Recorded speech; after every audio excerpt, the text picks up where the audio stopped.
Usaha jasa adalah usaha yang menjual jasa atau layanan dan akan menghasilkan pendapatan dari usaha tersebut. Yang kita contohkan untuk kesempatan kali ini adalah BUMDes tersebut mengelola usaha penyewaan tenda. Kita lihat transaksi yang terjadi pada tanggal 3 bulan 1 2024 menerima pendapatan sewa tenda sebesar 3 juta rupiah. Jadi dalam hal ini terjadi penambahan kas dan terjadi penambahan pendapatan. Jadi akun yang terjadi adalah kas dan pendapatan. Nah, kita ketikkan di tanggal 3 bulan 1 2024 dengan nomor bukti karena ini merupakan transaksi yang kedua. Jadi kita tuliskan 2 di bulan 1 2024 untuk unit usaha jasa. Berdasarkan informasi dari transaksinya, berarti ada kas yang bertambah. Dalam hal ini kas tunai, kita ketikkan kata kuncinya tunai, kemudian kita pilih, kemudian kita tuliskan nilainya di sisi kiri di debit. Kenapa? Karena kas merupakan aset dan apabila aset kas bertambah, maka dia berada di posisi sebelah kiri, di posisi debit. Jadi sebesar 3 juta. Keterangan transaksi ini merupakan penerimaan pendapatan.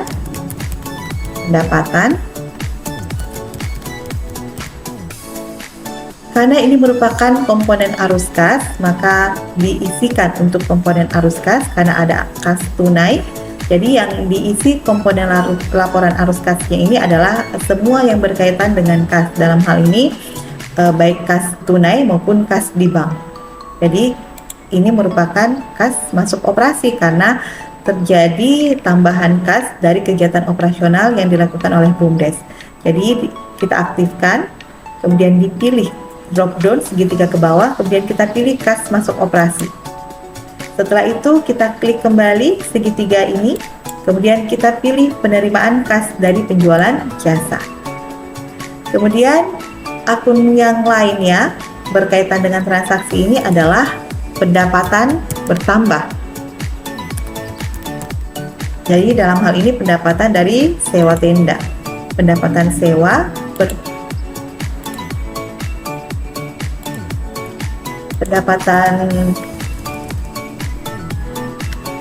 pendapatan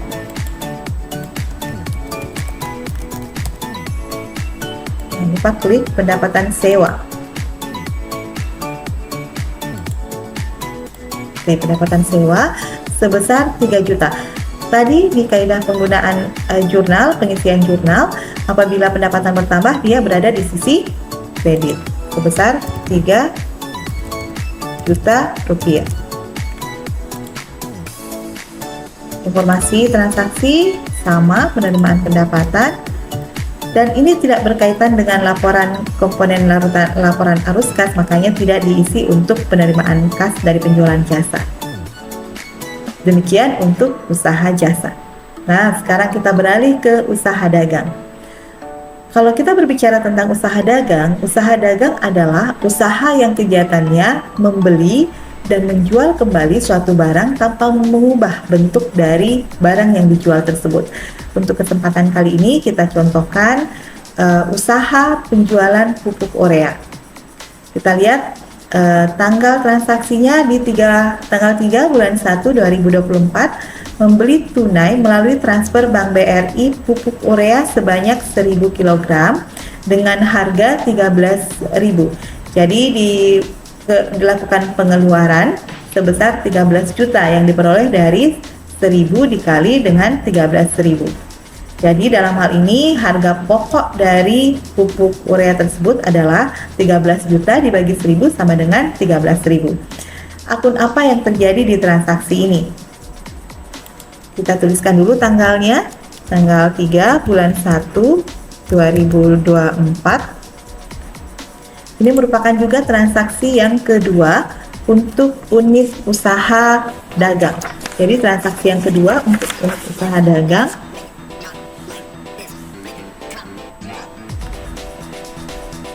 yang berpengaruh adalah kasnya, karena dia melakukan pengeluaran kas secara transfer. Nah, yang perlu Bapak Ibu ketahui adalah karena metode aplikasi PPAK ini menggunakan metode perpetual, jadi pembelian barang dagangan itu dianggap sebagai persediaan barang dagangan. Jadi yang berpengaruh di akun ini adalah persediaan barang dagangan pada kas di Bank BRI. Jadi jangan lupa untuk nomor bukti transaksi yang kedua tanggal 1 2024 untuk unit usaha dagang. Di sini persediaan karena ingat tadi karena menggunakan metode perpetual. Jadi pembelian barang dagangan dianggap sebagai persediaan barang dagangan.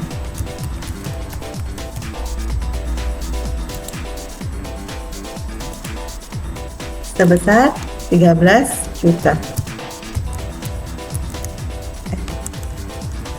Jadi persediaan bertambah, dia berada di posisi sebelah kiri, di debit karena persediaan merupakan aset. Kemudian ini merupakan pembelian barang dagangan, informasi transaksinya, dan karena tidak berpengaruh pada kas, jadi tidak perlu mengisi untuk komponen laporan arus kasnya. Kemudian ini kita copy, kemudian dipindahkan, juga bisa di copy kemudian dipindahkan. Nah, akun yang terjadi pada transaksi ini berikutnya adalah karena ada pengeluaran melalui transfer bank, maka akan berpengaruh pada kas di bank. Jadi kita tulis BRI kata kuncinya, kemudian klik tanda segitiganya, pilih kas di bank, berkurang sebesar 13 juta.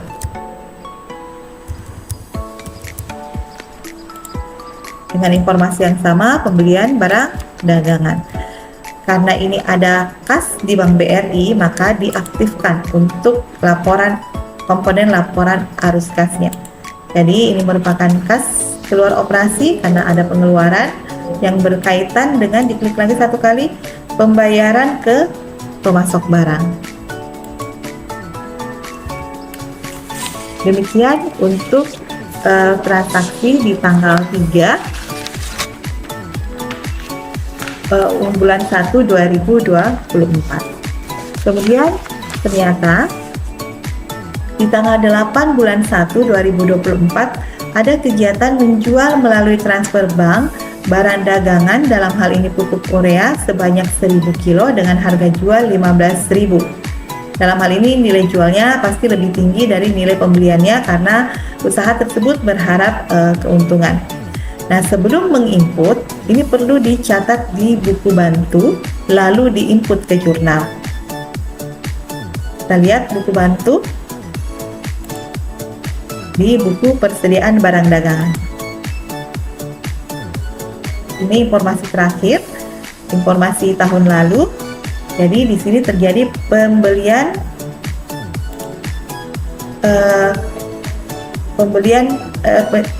sudah terjadi pembelian tadi sebanyak 1000 kilo sebesar dengan harga 13.000. Kita isi dulu untuk buku bantunya. Jadi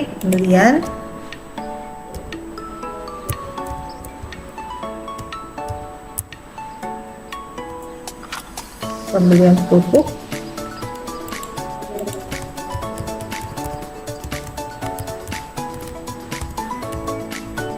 kilonya tadi 1000 kilo ya, dengan harga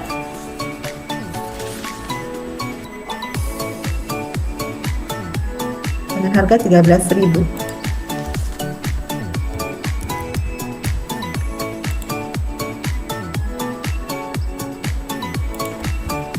Harga jual 13.000, harga pokok tadi 13.000 ya, 13.000. Kemudian yang masuk 1000.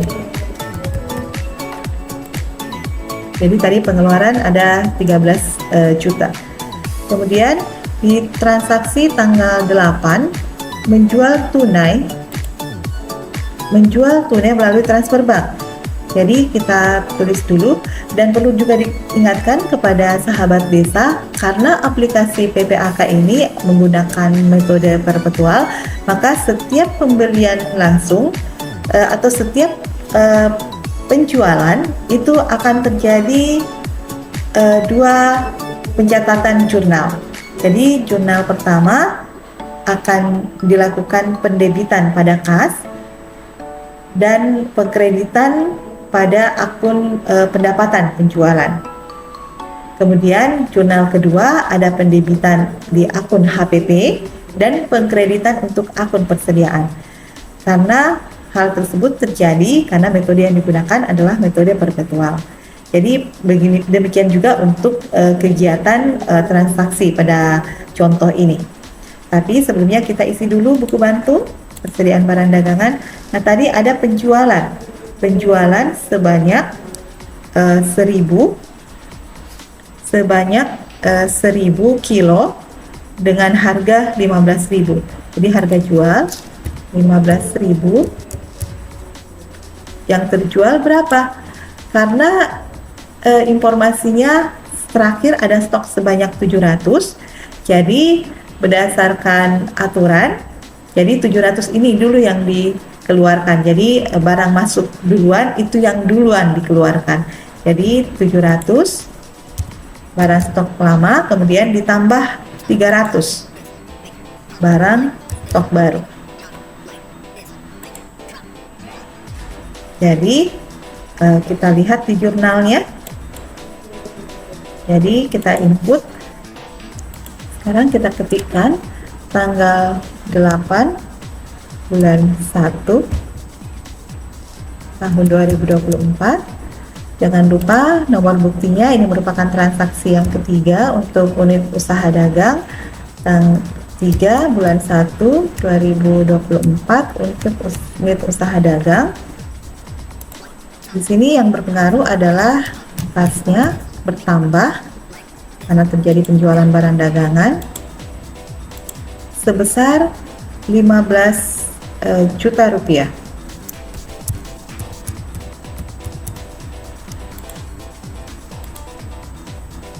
Jangan lupa informasi transaksinya adalah penjualan barang dagangan. Karena ada komponen kas, maka komponen laporan arus kas diisi. Ini merupakan kas masuk operasi, penerimaan kas dari penjualan barang dagangan. Kemudian akun berikutnya, jangan lupa ini untuk di copy.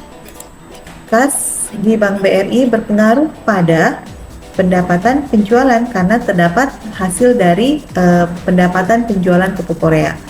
Jadi di sini pendapatan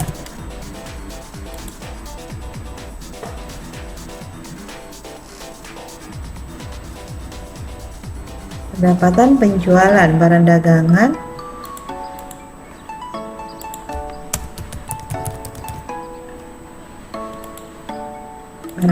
pendapatan penjualan barang dagangan sebesar 15 juta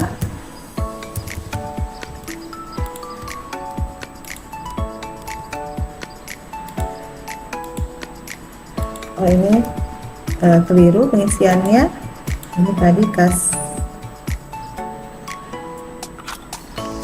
operasi penerimaan kas dari penjualan barang dagangan.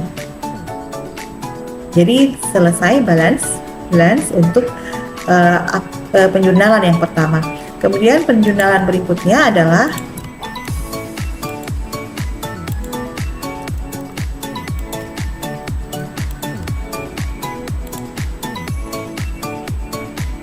pendebitan akun HPP.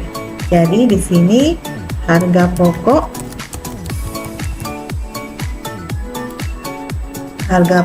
penjualan barang dagangan sebesar berapa HPP-nya? Nah, ini nilainya kita peroleh dari buku bantu.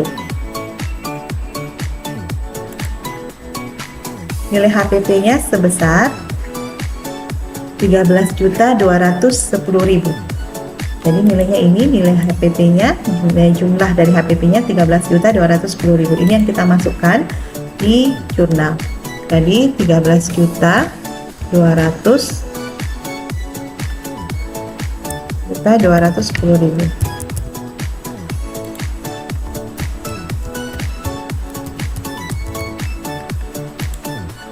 Informasinya adalah sama penjualan barang dagangan. Di sini tidak lagi mengisi komponen laporan arus kas karena tidak ada lagi akun yang berpengaruh pada kas. Kemudian berikutnya adalah ini berpengaruh harga pokok penjualan akan berpengaruh pada persediaan barang dagangan.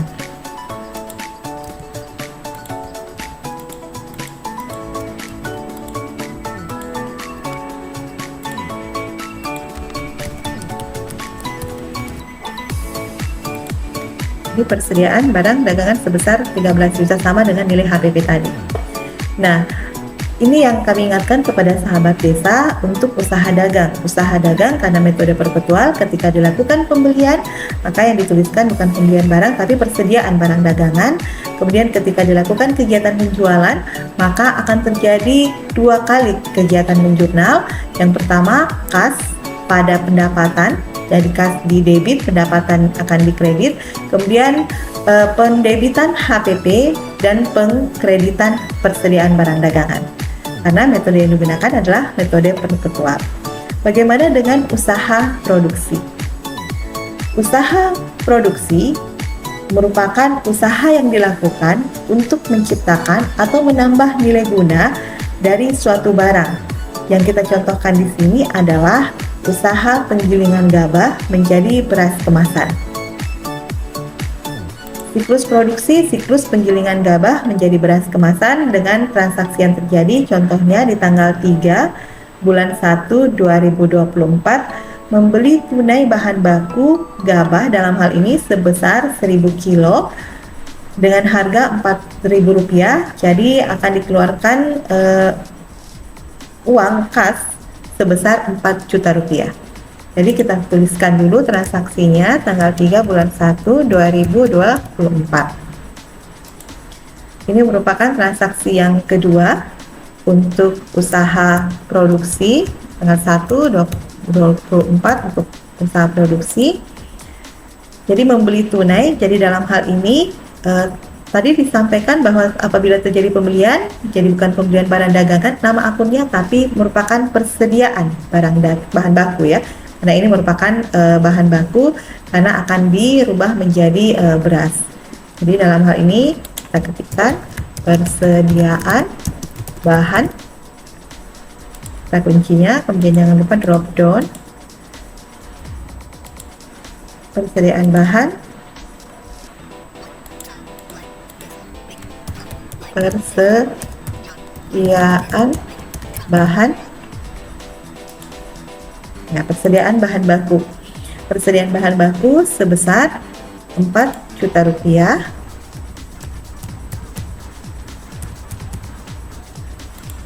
Dengan keterangan transaksi pembelian barang dagangan.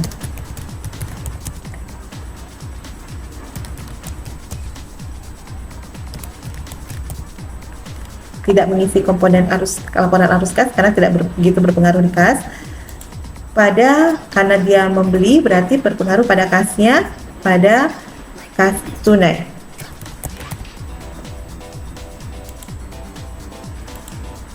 Karena kasnya berkurang, maka dia berada di posisi kanan, di kredit.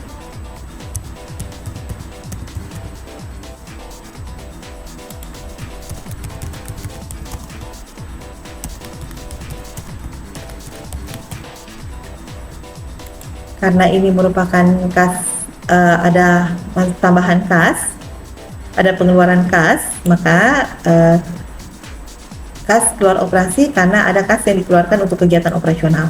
Dalam hal ini yang digunakan untuk pengeluaran untuk pemasok barang ya, pembayaran ke pemasok barang.